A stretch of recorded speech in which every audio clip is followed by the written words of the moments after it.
What are your strengths and weaknesses? Sir ये सबसे चूतिया सवाल है सर। सबसे पहले तो स्ट्रेंथ है ही नहीं। In English, please. I'm telling you.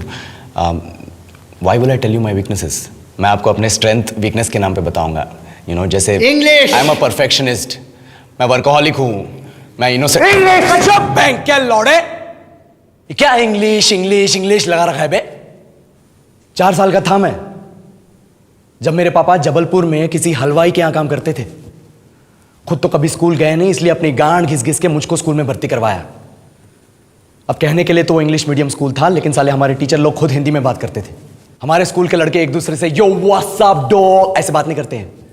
क्या भौंक रहा है तेरा लंडा आजकल है? ऐसे गले मिलते हैं।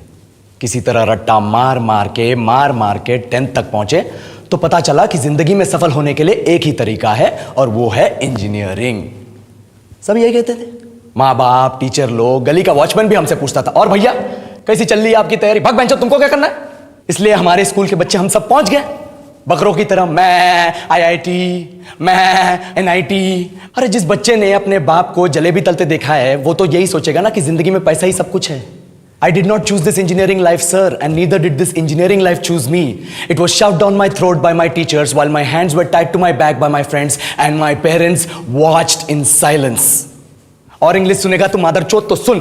10th के बाद 2 साल लग गए इस कॉलेज में घुसने के लिए, कोचिंग में निकाल दिए। ना कुछ खेले ना कुछ सीखे। और 2 साल बाद जब यहां पहुंचे तो पता चला कि बड़े शहरों के कॉन्वेंट स्कूल के पढ़े बच्चे जब अंग्रेजी में बात करते हैं तो मरे हुए फूल भी खिल उठते हैं। आहा, हवा में ऑक्सीजन की मात्रा बढ़ जाती है इनकी अंग्रेजी सुन के। और पूरे कॉलेज की लड़कियां इन इंग्लिश स्पीकिंग लड़कों को अपना जीवनसाथी.com मान चुकी है। तुझे क्या लगता है?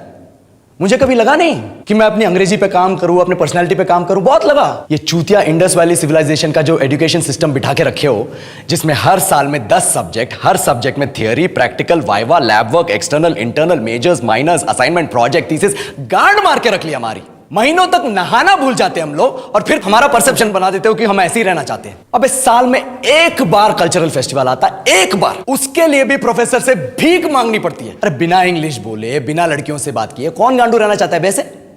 पर टाइम कहां है कुछ सीखने के लिए? लगे पड़े हैं कोडिंग सीखने, 3 लैंग्वेज सीख रहे हैं अलग अलग इंग्लिश छोड़ के। लेकिन जब प्लेसमेंट्स की बात आई तो सबको एप्टीट्यूड चाहिए, पर्सनैलिटी चाहिए, इंग्लिश स्पीकिंग चाहिए। It is not that we can not speak English, sir. We are just very conscious of our diction and our pronunciation and we are not confident to speak in front of anyone else. If the curriculum was a little bit diverse, if the engineering colleges in our country focused on our all round development instead of functioning like a goddamn factory that is just mass producing robots by killing their dreams and handing out degrees, I would not be sitting here in this pointless HR interview, the likes of which exist only in our country.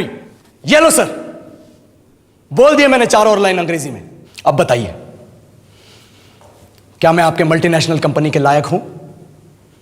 Do I have the potential to be a slave of your esteemed organization?